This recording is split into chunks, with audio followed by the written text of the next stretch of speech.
Hello everyone, আমি জয়ী। আমার নতুন একটি ভিডিওতে সকলকে অনেক অনেক স্বাগত জানাই।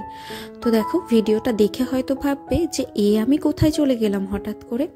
আসলে আজকে ও অফিস থেকে আসার সময় আমাকে বলে যে গাড়ির চাবিটা নিয়ে একটু আমাদের গ্যারেজের সামনে আসতে। আমাদের বাড়ির পেছনের গলিটাতেই আমাদের গ্যারেজ, যেখানে আমাদের গাড়িটা রাখা রয়েছে। আসলে গাড়িটা না ও বেশ কিছুদিন ধরে অফিসে নিয়ে যাচ্ছে না। তো এখন তো শীতকাল, বেশ কিছুদিন স্টার্ট না দিলে আবার গাড়ির ব্যাটারি বসে যাওয়ার একটা সম্ভাবনা থাকে। যদিও বা গাড়ির ব্যাটারিটা নতুনই লাগানো হয়েছে কিছুদিন আগে। তো যাই হোক, আমি চলে এসেছি ওই জন্য। তো ও এখন এই গাড়িটা স্টার্ট দেবে, তারপরে আমরা দুজন মিলে যাব একটু বাজারে। আজকে অনেক দিন পরে আমি কিন্তু বাজারে যাচ্ছি। তো আজকে বাজার থেকে অনেক কিছু বাজার করার প্ল্যান আছে। যেহেতু আমি বাড়িতে গেছিলাম, বাড়ি থেকে ফিরে সোমবার দিনকে বাজার করা হয়নি, তো ওই জন্য আজকে দুজন মিলে একটু বাজারে যাব। এই যে দেখো, চলেও এসেছি বাজারে।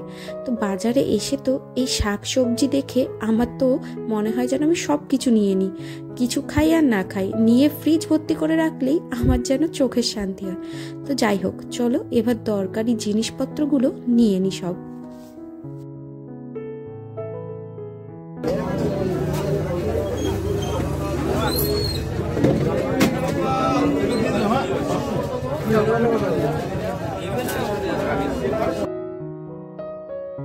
যেই দোকান থেকে আমরা সবজিগুলো কিনছি, অবিনাশ সবসময় ওই দোকান থেকেই বাজার করে।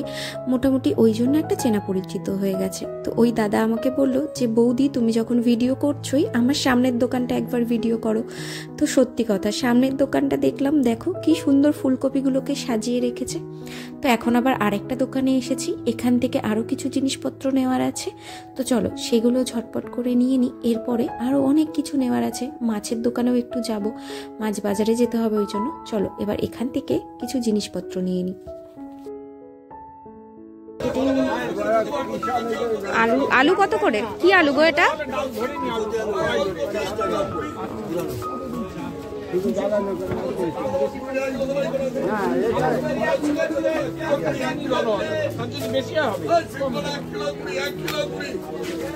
ছোট ছোট নাও, বেশি বড় বড় নিও না। তো আমাদের সবজি বাজার করা হয়ে গেছে, এখন চলে এসেছি মাছ বাজারে। তো রাত্রির তো বেশ অনেকটাই হয়েছে, প্রায় ওই 8টা মতন বেজে গেছে। তাও দেখছি বাজারে বেশ ভালোই মাছ রয়েছে, এই দোকানটাতেও রয়েছে। তবে আমরা আরেকটা দোকান থেকে মাছ নিই। মোটামুটি মাছ বাজার, সবজি বাজার সব দোকানেই এখন চেনা জানা হয়ে গেছে ওর। তো এই যে এই দোকানটা থেকে আমরা সবসময় মাছ নিই। চলো দেখি এখানে কি কি মাছ রয়েছে। শুনে নিলে চারটে চারটে চারটে, হ্যাঁ, দুজন মানুষের দুটো দুটো চারটে। একটু বড় দেখে দাও, কি দিলে?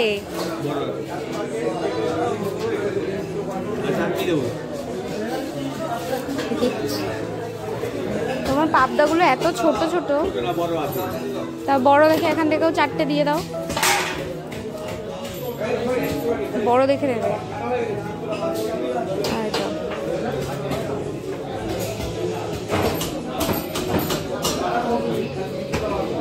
এটা কি মাছ এত কালার? এটা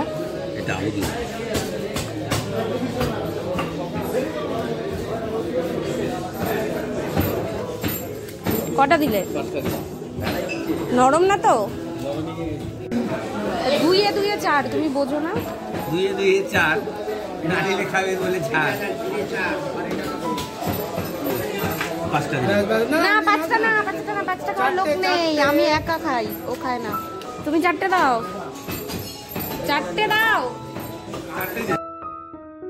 তো দেখো, দোকানে তো মোটামুটি সামুদ্রিক মাছ সবই রয়েছে। তো আমরা এখান থেকে ওই 4 পিস মতন পার্শে মাছ আর 4-5 পিস ওই পাবদা মাছ, আর ও আবার পরে বললো যে তুমি তো গলদা চিংড়ি ভালো খাও, তাহলে তোমার জন্য একটু গলদা চিংড়ি নিয়ে নাও।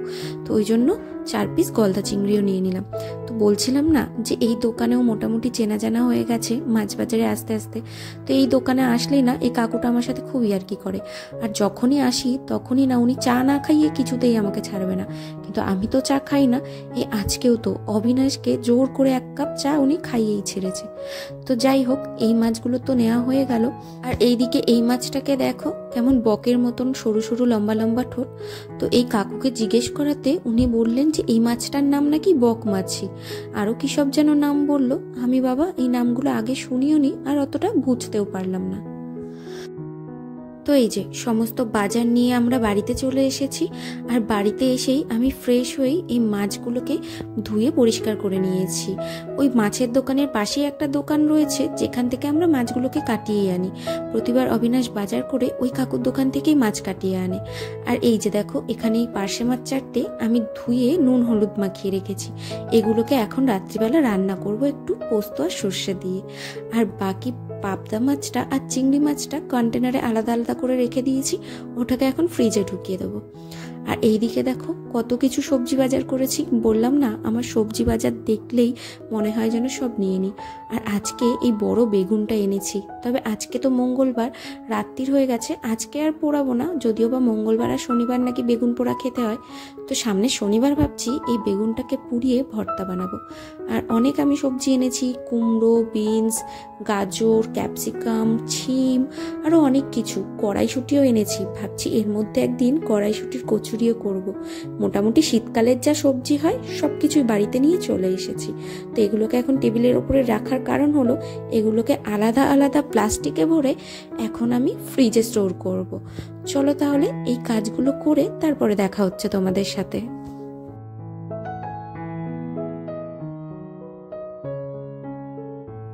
তো ওদিকে সবজিগুলোকে গোছাতে গোছাতেই আমি এক ফাঁকে রান্নাঘরে এসে রাতের রান্নাটা চাপিয়ে দিয়েছিলাম। আসলে মাছগুলো ভাজা হতে তো একটু সময় লাগবে, ওই জন্য একটু এক ফাঁকে এই কাজটা সেরে নিয়েছিলাম। তো দেখো এখন আমার রান্নাটা প্রায় হয়ে এসেছে, বেশি কিছু করিনি, ওই একটু সর্ষে পোস্ত বাটা দিয়ে মাছের ঝাল বানালাম। আসলে প্রথমে ভেবেছিলাম রাতের জন্য রুটি আর যে কোনো একটা সবজি বানাবো, কিন্তু বিশ্বাস করো বাজার থেকে এই টাটকা টাটকা মাছগুলো আনার পরে রুটি সবজি খেতে একদমই মন চাইলো না। ওই জন্য একটু মাছের ঝাল আর ভাত বানিয়ে নিলাম। তো রান্নাটা তো হয়ে গেছে, এইবার খাবার জন্য ভাতগুলো বেড়ে নিই। বেশ অনেকটাই রাত হয়ে গেছে এই বাজার ঘাট করতে করতে, জিনিসপত্র গোছাতে গোছাতে। আসলে অনেক দিন পরে নিজে এরকম দেখে শুনে বাজার করতে বেশ ভালোই লাগলো।